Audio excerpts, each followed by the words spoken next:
రైతులకు వ్యవసాయ అధికారులు ఎల్లవేళలా అందుబాటులో ఉండాలని ఎమ్మెల్యే మామిడి గోవిందరావు అన్నారు.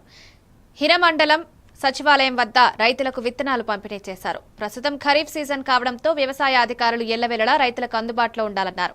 రైతులకు ఎలాంటి అసౌకర్యం కలగకుండా సకాలంలో విత్తనాలు, ఎరువులు, వ్యవసాయ పరికరాలు అందుబాటులో ఉంచాలన్నారు. రైతులు ప్రభుత్వం ఇచ్చే సబ్సిడీని సద్వినియోగం చేసుకోవాలని విన్నవించారు.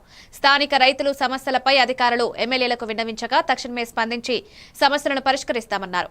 ఈ కార్యక్రమంలో మండల అధికారులు, నాయకులు, కార్యకర్తలు, రైతులు తదితరులు పాల్గొన్నారు. మొత్తం డిపార్ట్మెంట్ అందరికీ పేరు పేరున నమస్కారాలు తెలియజేసుకుంటూ, నా ముందున్న మా నాయకులు ప్లస్ ఇక్కడున్న నా ముందు రైతు సోదరులందరికీ పేరు పేరున నా నమస్కారాలు తెలియజేసుకుంటున్నాను. ఎవరికి ఏం కావాలో మనం అడిగి తెచ్చుకోవడం అనేది మన ధర్మం. వాళ్ళ దగ్గర అక్కడ స్టాక్ లేదని చెప్తున్నారు. ఆ స్టాక్ లేదు కాబట్టి వాళ్ళకి చెప్పారు. మీరు ఇప్పుడు ఈయన కూడా చూపించి అసలు ప్రాబ్లం ఏముందంటే అది దిగుబడి వస్తుందని నాకు చెప్తే నేను ఇంకా ఆయన అడగాలనుకుంటున్నాను. బాబు అడగాలనుకుంటున్నాం. అది అది నా అర్థం.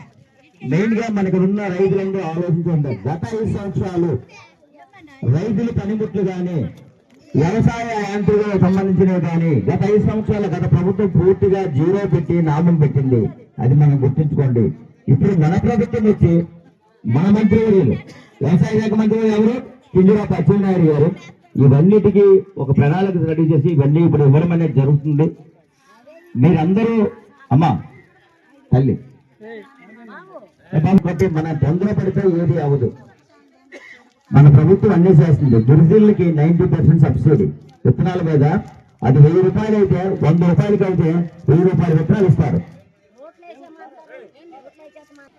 అంటే మనకు అవకాశాలు ఇస్తున్నారు. ఆయన పనిముట్లు ఇస్తున్నారు. ఆ పనిముట్లు మనం వినియోగించుకోవాలి. మెయిన్ గిరిజన గ్రామాలకు వేశాడు. మెయిన్ గిరిజన గ్రామాలకు 90% సబ్సిడీ ఇస్తున్నారు. ఒక 10% కట్టాలి. 1000 రూపాయల విత్తనాలు అయితే 100 రూపాయలు కడితే 1000 రూపాయల విత్తనాలు ఇస్తున్నారు. ఇది వినియోగించుకోండి. ఇంకా ఏ పనిముట్లు మనకు కావాలి, ఏదైతే కావాలనేది మీరు ఆలోచించండి. ఆయన చెప్పినట్టు ఇప్పుడు ఉన్న ఇక్కడ ఇచ్చిన లిస్టు ప్రకారము ఏవి ఇచ్చారు, ఏవి లేవు అని లిస్ట్ ఇచ్చున్నారు. దీనిలో మీకు కూడా అవగాహన ఉంటుంది. నాకు అవగాహన తక్కువ. నేను రైతు కొడుకునే కానీ, ఒక చిన్న రైతు కొడుకుని కానీ, నాకు ఇప్పుడు అప్పుడున్నవి ఇప్పుడున్నవి తేడా బోర్లు ఉన్నాయి. నాకు ఎవరికి తెలియదు. అందుకోసమే మీరు కూడా ఒకసారి అబ్జర్వ్ చేసి ఎవరికి దీనిలో లేని లిస్ట్ ఏమైనా ఉందంటే ఏడీ గారికి కానీ, ఏఓ గారికి కానీ